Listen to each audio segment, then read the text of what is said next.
एक राजा बहुत बलवान था, उसने अपने शत्रु पक्ष के राजा का नाश कर दिया। उसका अकेला लड़का था और उसकी मां। अब हर समय शत्रु पक्ष का राजा इस चाल में रहता था कि उस बालक को मार दें तो निष्कंटक अधिकार। और उसकी मां बड़ी भागवत थी, रात दिन भजन करती, भगवान से प्रार्थना करती कि भगवान मेरे बालक की रक्षा करना। और भगवान के जो सिद्ध संत होते हैं भगवत स्वरूप होते हैं। उन्होंने विचार किया, संत के हृदय में एकदम भजन में बैठे थे उसी राज्य में, विचार एकदम आया कि अच्छा भगवान का आदेश है तो लीला करनी पड़ेगी। और लीला का उस समय इंतजार करने लगे। तो जो राजा बलवान था, जिसने शत्रु पक्ष के राजा को मारकर उसके लड़के को मारने को ठाना था, उसकी राजकुमारी थी, उसके स्वयंवर की रचना की जब बात आई, कमंडल उठाया, लंगोटी कस के बांधी कमर में, पहुंच गए दरबार में। और वो परिचित थे तपस्या और उनके भजन से, जे भी देखा तो साष्टांग दंडवत राजा हुए। देखो, बाहरी आचरण से कैसे भी नहीं जाना जा सकता महात्मा के स्वरूप को, उनकी लीला को। राजा को मालूम था कि ये बड़े प्रसिद्ध और तपस्वी महात्मा हैं। राजा ने तत्काल अपनी कन्या बुलाई गई, महात्मा के चरणों में प्रणाम हुआ। महात्मा ने ऐसे देखा नक्सिक तक और कहा, इस लड़की का तो विवाह हम करेंगे, किसी राजकुमार से न कर देना। राजा तो एकदम होश उड़ गए, पर बहुत वो प्रवीण भी थे, राजा बुद्धिमान थे। तो उनका, महाराज ब्याह तो आपसे ही कर देंगे, आप जैसा सुयोग्य वर कहां मिलेगा। 80 वर्ष की अवस्था, शरीर में झुर्रियां पड़ रही, दूल्हा की पोशाक मात्र में लंगोटी, धन संपत्ति मात्र में लौकी का कमंडल, आप जैसा दूल्हा कहां मिलेगा। कुछ शर्त हैं, उनका आप पालन कर दो। गए, अपने तिजोरी से इतने बड़े बड़े मोती 2 लाए। बोले ये हमारे पूर्वजों के द्वारा एकत्रित किए हुए 2 मोती हैं, 108 मोती ले आओ। पहली शर्त, राजकुमारी का ब्याह आपके साथ। देख रहे थे, हालत देख रहे थे। महात्मा ने कहा, हाँ हाँ 108 क्या होते, ले आएंगे। बोले मोती देख लो। बोले लाओ, जब साथ रहेंगे तो उसी नाप के ले आएंगे। राजा ने सोचा इनको, और बोले महाराज लगन के पहले, क्योंकि लगन निकल गई तो फिर बात कैसे बनेगी, तुम चिंता मत, तुम्हारे कुल की प्रथा पूरी करूंगा और कन्या से विवाह करूंगा। पर एक बात ध्यान रखना, अगर विलंब हो जाए तो किसी के साथ पाणिक ग्रहण नहीं कर देना, नहीं तो जो आ गया। दूसरे से ब्याह की सोचना भी मत। अब राजा ने कहा, जैसी आ गया। उन्होंने सोचा महात्मा मोती लेके जाएंगे, 2-4-6 दिन घूमेंगे, निराश होकर वापस आ जाएंगे। उनको क्या पता था कि जो भगवान के दास होते बड़े जिद्दी स्वभाव के होते हैं। अब वो ऊंचे दर्जे के सिद्ध महात्मा हाथ में मोती लिए हुए पहुंचे। विचार किया कि यार मोती किससे मांगूं, किससे खोजूं, कहां जाऊं। तो उनका समुद्र को रत्न गर्भा कहा गया, क्योंकि समस्त रत्न है, रत्नाकर है, सब रत्न उसमें विराजमान। समुद्र से सीधे मांग लेते हैं। चल के गए, ध्यान आया कि 3 दिन तक भगवान राम जो है उपवास करके बैठे रहे, नहीं आया तो हम तो 30 दिन बैठे रहेंगे तो नहीं आएगा, क्या करें। तो लौकी का कमंडल था, कमंडल उठाया, उलीचने लगे। 1 दिन 2 दिन 3 दिन लगातार, और खूब नाम जप भगवान का, और हर कमंडल में नाम जप करके, मंत्र जप करके जल उलीचने लगे। नाम का प्रभाव समुद्र के हृदय में जलन पैदा हो गई। समुद्र एक साधारण पुरुष के रूप में पीछे से आवाज की, बाबा ये क्या कर रहे हो। समुद्र को खाली कर रहे हैं, और क्या कर रहे हैं। बोले तुम्हारे लौकी के कमंडल से समुद्र खाली हो जाएगा। बोले मजाक करो मत करो, एक महात्मा ने चुल्लू में पी गए थे, अगस्त जी चुल्लू में पी गए थे, ज्यादा हमको चैलेंज मत करो। समुद्र डरा। बोले उलीच काहे के ले रहे हो, तुम हमें बता सकते हो। बोले सुना है रत्नाकर है, बड़े बड़े रत्न है समुद्र में, हमें 108 मोती चाहिए। बोले अगर मोती मिल जाए तो समुद्र लीचना बंद कर, काहे को मेहनत करेंगे हम। बोले वो तो हम दे रहे हैं तुम्हें, दिखाओ मोती। मोती निकाले हुए से ढेर सारे मोती। एक लहर आई, नाप नाप के 110, क्योंकि 2 वो और 108 झोली में डाले। समुद्र ने कहा और भर लो। बोले मकिंचन महात्मा है, हमें नहीं चाहिए, ये दुल्हन लेने के लिए शर्त है, इसलिए हमने इनको लिया है और जा रहे हैं। महात्मा जी बड़े गर्व से गए, भगवान की जय जयकार की। राजा देखते ही समझ गया मोती मिल गए, क्योंकि बहुत मुस्कुराहट है। अब गणित लगाई, लड़की को कैसे बचाऊं। बोले हाँ महाराज। बोले ये ले 110, 2 ही तुम्हारा और 108 ही। बोले महाराज जी आपसे कहा था कि कुछ शर्तें हैं, एक तो पूरी हो गई, दूसरी एक कि हमारे शत्रु पक्ष के राजा का वध तो मैंने कर दिया, उसका एक लड़का है, उसकी खोपड़ी तुम हमें ले आओ। महात्मा जी ने विचार किया कि सारा खेल भगवान के इशारे से तो उसी की रक्षा के लिए हो रहा है। भगवान ज्ञान समुद्र हैं। बोले अवश्य उसकी खोपड़ी लाके देता हूं अभी। उसका जो कुमार है उसको हर समय मंदिर में बैठाल करके खूब कीर्तन भजन करवाती उसकी मां, क्योंकि उसको पता था भगवान ही समस्त मंगलों का विधान करने वाले हैं। अब महात्मा जी उसके राज्य में गए। जे ही राजमाता ने देखा दरबार में संत आए, प्रणाम किया, महल में ले गई, बढ़िया उनको भोग पवाया और कहा प्रभु आज्ञा कीजिए, कैसे आगमन हुआ, स्वाभाविक दर्शन या कोई आदेश पालन? आदेश पालन नहीं, तुम्हारे लड़के की खोपड़ी ले जानी, तुम्हारे जो दुश्मन राजा है उसने मंगाया है। सहम गई। तो उनका महाराज मैं तो मां हूं, मैं तो काट नहीं सकती, आप साधु हो, आप काट के ले जाओ। ये लड़का मैंने आपको दिया। कहा जब दिया तो काट के ले जाने की क्या जरूरत है, पूरा ले जाएंगे हम, काट के ले जाने की जरूरत क्या है। बोले महाराज पूरा राज्यभार आगामी राजा यही है, और आज तक मैंने भगवान की आराधना की अपने पुत्र की रक्षा के लिए। संत और भगवान में मैं कभी भेद नहीं देखती, इसलिए आपकी वस्तु आपको समर्पित है, चाहे वहां मार देना, मरवा डालना या जैसी आपकी रुचि हो। इतनी बड़ी संत पर श्रद्धा। वो मुस्कुरा कर बोले जब हमें दे दिया तो तुम हमें उपदेश मत दो, मुझे क्या करना है पता है। महात्मा जी गए, बोले राजा तुम सर मांग रहे थे, हम पूरा लड़का ले आए, पर ध्यान रहे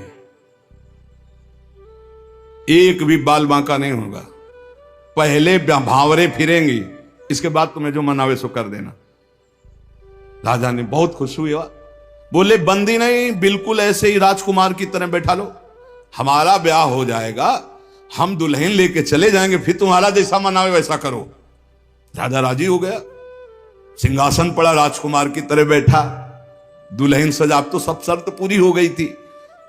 वर पक्ष की जहां बैठक वहां बैठे महात्मा जी, वही जनाती वही बराती, उनके कौन कोई तो था ही नहीं। महात्मा जी विवाह मंडप के नीचे बैठे हैं, आचार्य आए, पूरा दूल्हा भेष सजाया गया महात्मा जी का, लंगोटी में, केवल लंगोटी कमंडल। संत की लीला।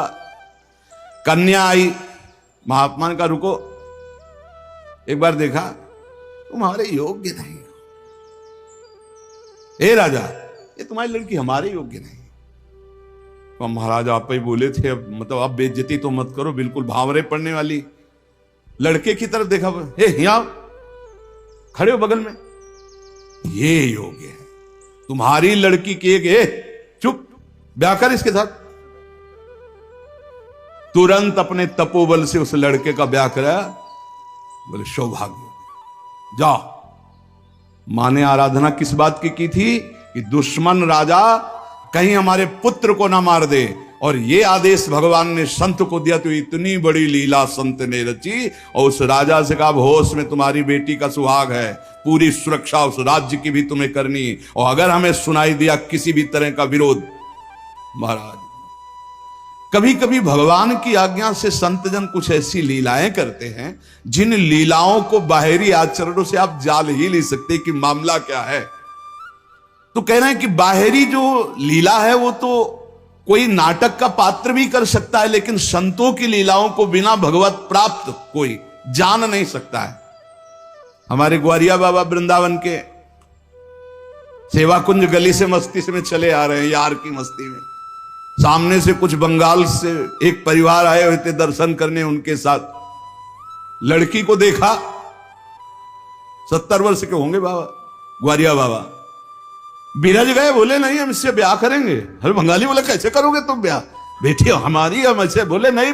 अब तो आवाज हुई तो सब ब्रजवासी इकट्ठा हो, ब्रजवासी हंसने लगे क्योंकि जानते थे बाबा सिद्ध है और बालवत उनका व्यवहार। बोले लेंगे, दुल्हन लेंगे, इसी के साथ विवाह करेंगे। बंगाली ने कहा तुम चीता में भरो, जहां भरो, हम अपनी बेटी का ब्याह तुमसे। तो बोले नहीं करेंगे। झगड़ा शुरू। ब्रजवासी बंगाली से बोले भैया तुम नहीं जानते ये सिद्ध महापुरुष है, एक बार हां कर दे, नहीं ये जल जाएगा बाबा। बोले अगर कुछ भी हो तो हम लोग हैं, तुम चिंता मत करो, एक बार हां कर दो। उनको समझाया, अलग ले जाए। बोले बाबा ब्याह के लिए तैयार है। बोले तैयारी की जाए। वो तो घबरा रहा है। ब्रजवासियों का बाबा पूरी तैयारी है, बस तुम अपनी तैयारी कर लो दूल्हा बनने की। यार नहीं इच्छा तुम्हारी? नहीं।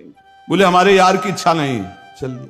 संतों की बाहरी लीलाएं ऐसी, जो सिद्ध पुरुष होते हैं उनको लोक व्यवहार की, क्योंकि वो अब सबको भगवत स्वरूप देकर एक आनंद लीला उनकी चलती रहती है। तो कह रहे कि नाटक करना गंभीरता का, ये सब ये तो नाटक पात्रों में हो सकता है, लेकिन भगवान के संतों की अभिनय की बुद्धि नहीं होती, वो स्वाभाविक भगवत प्रेरित लीलाएं उनकी होती रहती।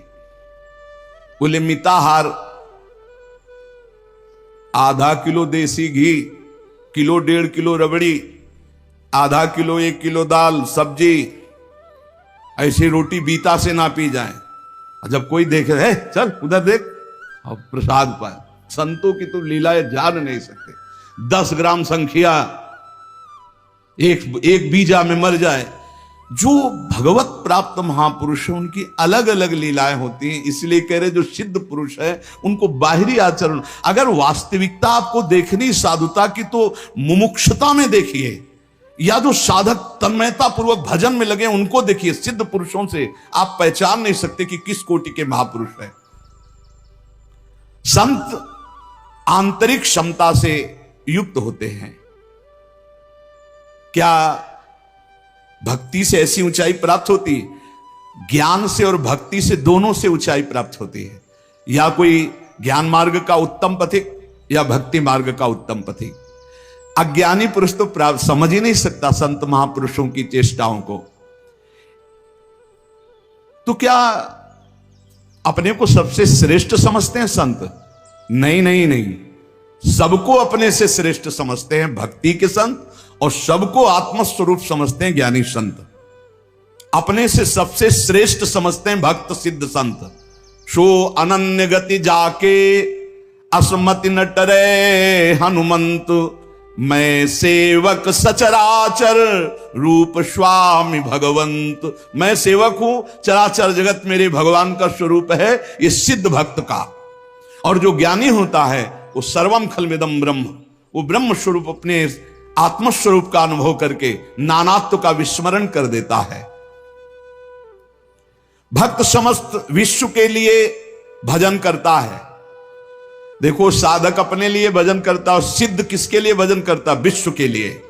सिद्ध पुरुष का तन मन और भजन, ये प्रत्येक चेष्टाएं जगत मंगल के लिए होती है, उनका अपने लिए कुछ नहीं होता। जैसे साधक परेशान रहता, मेरा कल्याण हो जाए, उसके लिए भजन साधन कर। सिद्ध पुरुष का नहीं, उसकी सारी भजन साधन की चेष्टाएं, सब जितना दिनचर्या है वो जगत मंगल के लिए होता है। सब पूरे संसार को देते रहते, तुम्हारा मंगल हो, तुम्हारा कल्याण हो।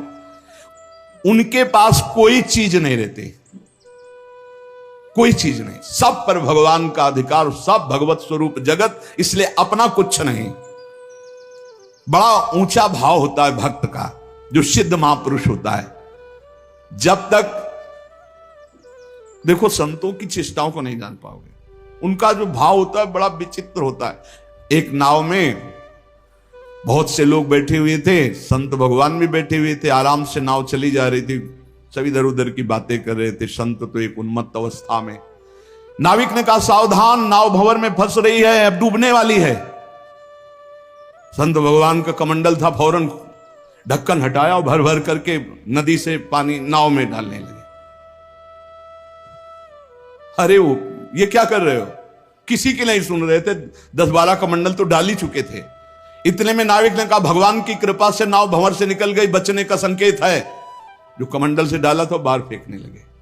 सबने पक्का समझ लिया, जब डूबने वाली थी तो नदी से पानी डाल रहे थे, और जब बचने वाली है तो नाव से बाहर डाल रहे थे। वे पागल दिमाग के हैं, लेकिन वो नाविक बहुत से संतों को पार किए थे। तुम मत करना ऐसा, ये सिद्ध पुरुषों की बात कह रहे हैं। हाँ, जो कि हम भी सिद्ध ही दिखाने के लिए ऐसा कुछ करें तो पिट जाओगे। वहां सिद्धों की एक अलग भागवतिक महिमा भी होती है। बाहर गए तो सब चले गए थे, इसके बाद साष्टांग प्रणाम किया। नाविक ने कहा महाराज जी, इतना तो आप कृपा करके बता ही दीजिए, क्योंकि मैं प्रायः संतों को यहां से पार करता रहता हूं, तो संत कृपा हम पर है। आपके देखने से लगता है कि आप भजन में उन्मत्त रहते हैं। फिर आपकी एक चेष्टा मेरी समझ में नहीं आई। जब मैंने कहा नाव डूबने वाली तो आपने नदी से पानी इधर, और जब मैंने कहा बचने वाली तो नाव से नदी में डालने लगे। इसका मतलब क्या था? तो उनका जब हमें यह पता चला आपके मुख से कि भगवान डुबोना चाहते, तो हमने कहा भगवान की इच्छा में 10 कमंडल हमारे, तो हम डालने लगे। जब कहा बचाना चाहते तो हमने सोचा भगवान जब बचाना चाहते तो हम भी सहयोग करें, तो जो डाला था वो बाहर कर दिया। जोई जोई प्यारो करे सोई मोई भावे भावे मोई, जोई सोई सोई करें प्यारे। जो इस सिद्धावस्था को प्राप्त है वो भगवान की रुचि में रुचि मिला के चलते हैं। ऐसा आप मत करना, वो सिद्धों की अलग लीला होती है। तो यहां कह रहे हैं जो भक्ति में जो परिपक्व महापुरुष है, वो सारे जगत को भगवत स्वरूप मानकर अपने तन मन भजन के द्वारा सबका मंगल करते रहते हैं, सबका हित करते रहते हैं। संतों में भागवती का आवेश होता है, वो बनावटी नहीं होता। भागवती का, उससे जगत मंगल होता रहता है। बनावटी खूब गड़ छोल करके वचन बोलना, खूब लच्छेदार भाषण करना, ये तो बुद्धि की दरा से हो सकता है। लेकिन जो संतों में एक भागवतिक होता है, उसी से जगत मंगल होता है, उसी से जन कल्याण होता है। उसमें टुटका और जंतुर और कलावा और राख हो, इनकी कोई जरूरत नहीं होती। उनकी दृष्टि मात्र से, वचन मात्र से जगत मंगल होता है। मुद मंगलमय संत समाजू, जो जग जंगम तीर्थ राजू। चलते फिरते साक्षात तीर्थ राज हैं, जो दरस परस अघनास बास निज संग करो दिन। जिनके दर्शन मात्र से, स्पर्श मात्र से बड़े बड़े पाप नष्ट हो जाते हैं, ऐसे भगवान के प्रेमी संत जन होते हैं। तो क्या जैसे अज्ञानी मनुष्य को देह में ममता होती है, आसक्ति होती है, वैसे क्या संतों को भी अपनी देह प्यारी होती है? वैसा कि मैं पुरुष हूं और ऐसा अभिमान होता है? बोल के बिल्कुल नहीं। विशुद्ध ज्ञान और विशुद्ध प्रेम में मिट जाता है, बिल्कुल नहीं रहता। एक बार यही प्रश्न किया था एक भैरव सिद्ध करने वाले ने आद्य गुरु भगवान शंकराचार्य जी से जाकर कि आपका ब्रह्मबोध होने के कारण शरीर से कोई राग नहीं है? बोले नहीं। बोले हम आपकी गर्दन उतार के ले जाए, हमारी भैरव यज्ञ पूर्ण हो जाएगी तो मैं सिद्ध हो जाऊंगा, क्योंकि आपको शरीर से कोई राग तो है नहीं, मिथ्या है आपकी दृष्टि में। बोले पक्का, पर अभी जो उतारोगे तो शिष्य लोग हैं, ये तुम्हारा हित कर सकते हैं। कल 4 बजे आना और यहीं पीपल के नीचे मैं ध्यानस्थ दूंगा, सर उतार ले जाना। वो 4 बजे आया अस्त्र लेकर, तो स्वामी नरसिंहाश्रम जी महाराज गंगा स्नान कर रहे थे। एकदम आवेश आया, हुंकार भरी दौड़ते हुए आए, और वो पहुंच भी नहीं पाया था, उठा के पटक दिया और नाखूनों से उसे फाड़ दिया। फिर एकदम आवेश शांत हो गया। तो ये भगवद आवेश, ये जो बड़े महापुरुषों के चरित्र हैं, ये बड़े शिक्षास्पद भी होते हैं और ये अलौकिक भी होते हैं। कभी कोई महापुरुषों की नकल न करे, हमारी प्रार्थना है कभी नकल न करे कि हमारे गुरुजी ऐसे, तो नहीं। जो गुरुजी के उपदेश है उनके अनुसार चले। बड़े सिद्ध महापुरुषों के बड़े विचित्र विचित्र लीलाएं होती हैं।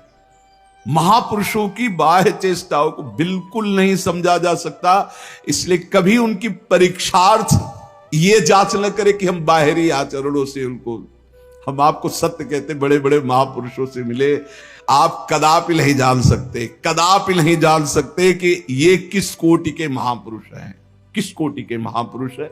बहुत बहुत ही बड़े बड़ों को संशय हो जाए कि ऐसा नहीं हो सकता।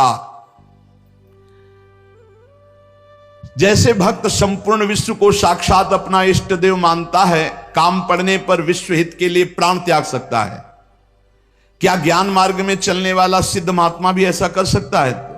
हां। पहली बात तो उसकी दृष्टि में देह का ऐश्वर्य का मूल्य ही नहीं है, तो उसको समर्पित करने में क्या देर लगेगा। अतएव अगर सुख पहुंचाने की जरूरत पड़े जगत को, तो ज्ञानी महात्मा अपने प्राण दे सकता है, जैसे भक्त अपने प्राण दे देता है। क्या ऐसे सिद्ध महापुरुषों के आचरण अनुकरण करने चाहिए? हां, जो आचरण उनके उपदेश से मिलते हो। सच्ची मानिए बहुत मुश्किल है, जो बड़े महापुरुष, शुद्ध महापुरुष, भगवत प्राप्त महापुरुष है, बहुत मुश्किल है, क्योंकि जब तक शरीर भान रहता है, जब तक साधना रहती, तब तक आचरण आप देख सकते हो। बहुत सावधान, अगर वैराग्य देखना है तो साधक में देखिए, और तितिक्षा और ज्ञान मार्ग की चढ़ाई देख ली तो मुमुक्षता में देखिए। न ज्ञान सिद्ध और न भगवत भक्ति के सिद्ध महापुरुषों में आप उनको फिर पहचान नहीं सकते, फिर नहीं पहचान। बड़ा विचित्र खेल है। आचरण वही महापुरुषों के अनुकरणीय है जो उनके उपदेश से मिलते हों। केवल आचरण जो उपदेश से मिलते हो बस पकड़ लीजिए, उनके सब आचरण अनुकरणीय नहीं है। एक एक उनके आचरण आपको भगवत प्राप्ति करा सकते हैं, पर वो आचरण जो उनके उपदेश से मिलते हों, बिल्कुल आप लोग बिल्कुल समझ ही नहीं सकते हैं, नहीं समझ सकते। हमने देखा है महापुरुषों को, पर उनके साथ बिल्कुल ऐसे रहा जाता है जैसे बच्चा, बालवत, जैसे छोटा बालक घरौंदे बनाता है, खेलता है, कुछ मिनट में बिगाड़ कर चल देता है। महापुरुषों की बड़ी विचित्र गति होती, इसीलिए लिखा है मात संगस्त दुर्लभ हो। फिर एक शब्द लिख दिया देवर्षि नारद जी ने, अगम्य हूं, आप निर्वाह नहीं कर सकते हो, अगर कर ले गए तो अमोघस्य, निश्चित भगवत प्राप्ति, निश्चित भगवत प्राप्ति। एक बार महाराज चक्रवर्ती सम्राट मरुत 100 यज्ञ का अनुष्ठान किया। 100 यज्ञ करने वाला देवराज इंद्र का अधिकारी हो जाता है, जो पद है वो। देवराज इंद्र ने सोचा कि अब कैसे रोका जाए, तो उन्होंने वशिष्ठ जी से सीधे जाके, तो वशिष्ठ जी खड़े होकर आदर किए, क्योंकि त्रिभुवनपति देवराज इंद्र देवताओं के। देवराज इंद्र ने कहा हम यज्ञ के लिए तुम्हें आचार्य रूप में, तो उनका मरुत ने पहले मुझे स्वीकार कर रखा है क्योंकि मैं उनका कुलगुरु हूं। तो उनका मनुष्य की स्वीकृति से ज्यादा देवताओं की स्वीकृति होती है, मैं देवराज हूं, मैं आपसे निवेदन कर रहा हूं कि मैं आचार्य पद में आपको स्वीकार करता हूं, क्या ये शास्त्र सम्मत नहीं है? उनका ये तो शास्त्र सम्मत है, पहला अधिकार आपका ही है, आप यज्ञ भोक्ता देवता, इसलिए मैं स्वीकार करता हूं आपका आचार्य पद, यज्ञ कराने मात्र के लिए। वैसे देवताओं की कुलगुरु तो भगवान बृहस्पति देव हैं।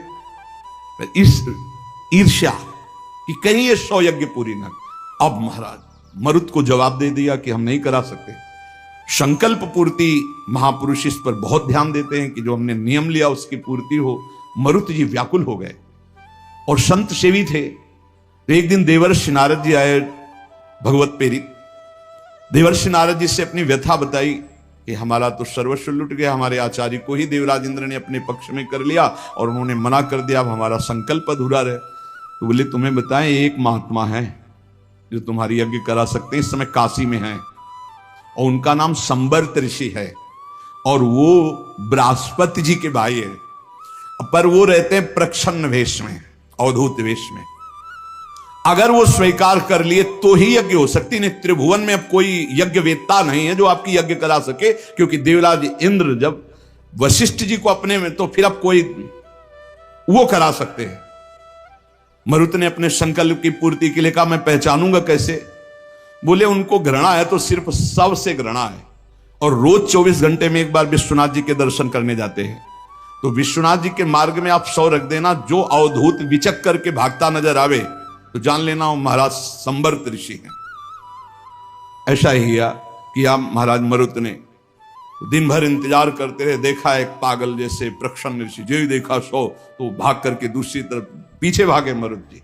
अब वो समझ गए कोई मेरा पीछा कर रहा है, तो भागे गंगा के किनारे की तरफ, पेशाब करके ऊपर फेंक देना, थूक देना, ईंट मारना, रज मारना, ऐसे सब। वो कुछ नहीं, विचलित नहीं हुए, हाथ जोड़े भागते ही रहे। एकांत में गए, बोले क्या चाहते हो? बोले महाराज मेरा नाम मरुत है, मैं आपको आचार्य पद पर स्वीकार करता हूं, यज्ञ कराना चाहता हूं। देख ले, समस्त देवता तेरे खिलाफ हो जाएंगे और अगर तूने मुझे फिर आचार्य पद से हटाया तो तुझे भस्म कर दूंगा। अगर मैं आचार्य पद पर बैठा रहा तो किसी भी त्रिभुवनपति की ताकत नहीं है कि तेरी यज्ञ में विघ्न पैदा कर सके। बोले इसीलिए वर्ण कर रहा हूं, प्राण चाहे चले जा, मैं आपको नहीं छोड़ सकता। संवर्त ऋषि आचार्य रूप से जब यज्ञ के लिए बैठे तो अग्नि देवता आए, उन्होंने कहा आहुति स्वीकार नहीं करेंगे, बंद कर दे, मरुत यज्ञ को बंद कर दे। तो संवर्त ऋषि ने कहा तुम मेरे मंत्र से आवाहन करने पर स्वीकार करोगे, अगर नहीं स्वीकार करोगे तो मैं मंत्र के द्वारा तुम्हें भस्म कर दूंगा। तपोबल से अग्नि देवता को अग्नि देवता थर्रा के गए, देवराज इंद्र से कहा बहुत बेढप महात्मा है, मंत्र बल से युक्त है, वो मुझे भस्म कर देंगे, मैं थर्रा गया हूं। देवराज इंद्र जेव ही आहुति प्रारंभ हुई, देवराज इंद्र वज्र लेकर प्रकट हुए मरुत को दंड देने के लिए। ऐसे केवल कर दिया तो वहीं वज्र लिए ऐसे खड़े हो गए। बोले जब तक यज्ञ होगी ऐसे खड़े रहोगे और जो आहुति दोगे हर देवता स्वीकार करे। बोले हर आहुति स्वीकार करेंगे, ऐसे कब तक वज्र लिए खड़े रहेंगे, आप कृपा करो। तो जो भजन में डूबे हुए अवधूत कोटि के महापुरुष हैं, बड़ी अपार सामर्थ्य होती है, पर इनके बाहरी व्यवहार बाहरी आचार ऐसे होते हैं कि जाना नहीं जा सकता। बाहरी व्यवहार बाहरी आचरण संभाल संभाल करके साधक करता है, चाहे ज्ञान मार्ग का हो चाहे भक्ति मार्ग का हो। और जो भगवत प्राप्त महापुरुष हो गए अब उनको कोई फर्क नहीं। इसीलिए श्रीमद् सुधानिधि में एक श्लोक लिखा है, कर्माण श्रुति बोधितानि नितराम कुर्वन्तु कुर्वन्तु मा गूढ़ाश्चर्य रसास्त्रगाद विषयान गृह्णन्तु मुंचन्तु वा कैर्वा भाव रहस्य पारगमती श्री राधिका प्रेयसा। ऐसे उत्तम रहस्यमय भाव में डूबे हुए महापुरुष। तो क्या इन महापुरुषों के आचरण शास्त्र के प्रतिकूल भी होते हैं क्या, जिन्हें पापाचरण कहते हैं? कदापि नहीं, क्योंकि सिद्ध ही हुए हैं शास्त्र अनुकूल आचरण करके। पापाचरण नहीं होते पर बड़ी उनमें दिव्यता होती। जैसे आद्य गुरु भगवान शंकराचार्य जी ने मछली ऐसे खाई तो कुछ शिष्यों ने पाली। भक्तमाल जी में भगवान शंकराचार्य जी के पावन चरित्र में लिखा हुआ है, जब आगे चल करके गला हुआ कांच पीने लगे, अब सब चुप थे, बोले पियो। ऐसे किया तो जीवित मछली निकले। अब वो महायोगी जो सिद्ध पुरुष हैं उनकी होड़ हम थोड़ी कर सकते हैं, उनके द्वारा जो आचरण हो रहे हैं कोई पाप थोड़ी हो रहे हैं। अब कह दे कि उन्होंने मछली खाई हम भी पाप। अब वो जब ऐसे किए तो सब लीवर में फंस चुकी थी और वो जिंदा निकाल दिए। तो महापुरुषों के आचरण जो उपदेश से मिलते हो उनको हम बाहरी कैसे जाने कि ये संत हैं जिनसे हम जुड़ करके अपने जीवन को सार्थक करें। पहला, जिनके जीवन में किसी भी से द्वेष नहीं है, किसी भी से द्वेष नहीं, किसी भी से द्वेष नहीं। चराचर जगत में सेवकवाणी हरिवंश नाम लीन जे अजात शत्रुते सदा, उनके हृदय में किसी के प्रति शत्रुता नहीं। पहला लक्षण है किसी से द्वेष नहीं। मानो आपसे नाराज हो गए तो द्वेष पूर्वक नहीं नाराज हुए, आपको सदाचरण बताने के लिए, सद में प्रतिष्ठित करने के लिए आप फिर थोड़ी देर बाद मिले, फिर आपको मुस्कुराते मिलेंगे। यह नहीं हो सकता कि उनके अंदर द्वेष हो जाए। वो एक ऐसे उबाल आई है आपके कल्याण के लिए, वो आपको डांटा, आपको सही मार्ग बताया, फिर जब आप मिले फिर वैसे मृदु स्वभाव से मिलेंगे। कोई उनके अंदर द्वेष नहीं होगा। और द्वेष जिसके अंदर होता है तो सालों चलता, पूरे जीवन भर चल जाता, देखते ही जल जाएगा वही आदमी है जिसने ऐसा। दूसरा, उनका सबके प्रति प्रेम भरा व्यवहार होता है। संतों का सबके एक होता बनावटी प्रेम तुमसे कुछ लेने के लिए, और एक होता निरपेक्ष प्रेम जो भगवत दृष्टि में होता है। उसमें चिपकाव नहीं होता, ध्यान रखना, माया का चिपकाव नहीं होता। उसमें मीठे वचन चाटुकारिता नहीं होती जिसको आप समझते हो कि सांसारिक प्यार नहीं होता। उनमें निरपेक्षता होती है और भगवत भाव वाला प्यार होता है। तीसरा, उनके अंदर भेदभाव नहीं होता अपना पराय का। पर आप पीछे सुन चुके हैं, विशेष प्रियता, विशेष श्रद्धा, विशेष समर्पण वाले के प्रति दिखाई देगी। वस्तुतः उनके हृदय में समता है पर दिखाई देगा ऐसा। जो विशेष श्रद्धा और विशेष समर्पण, तो वहां विशेष पक्षपात दिखाई दे। जैसे भगवान समूहम सर्वभूतेषु, लेकिन भक्तों में पक्षपात करते दिखाई देते हैं, द्वेषियों का वध करते दिखाई देते हैं। है तो सम, लेकिन भक्ति ने उनको भगवान के हृदय में पक्षपात प्रकट कर दिया। ऐसे ही संत सम है, आपका समर्पण और आपका प्रेम पक्षपाती बना देगा उनको। भाव अंदर से समर्पित सबके प्रति, भेदभाव रहित। चौथा, श्री भगवान के सिवा कोई अपनापन नहीं कहीं किसी से भी। ये संत की पहचान, भगवान के सिवा किसी से अपनापन नहीं। ये अपने हैं, ये शब्द नहीं। मेरे तो गिरधर गोपाल, दूसरों न कोई। संत की स्थिति में, आंतरिक स्थिति में केवल भगवान, और वही सब रूपों में है, इसलिए सबसे प्यार। शरीर मन वाणी में कहीं भी अहंकार नहीं, न शरीर में, न मन में, न वाणी में।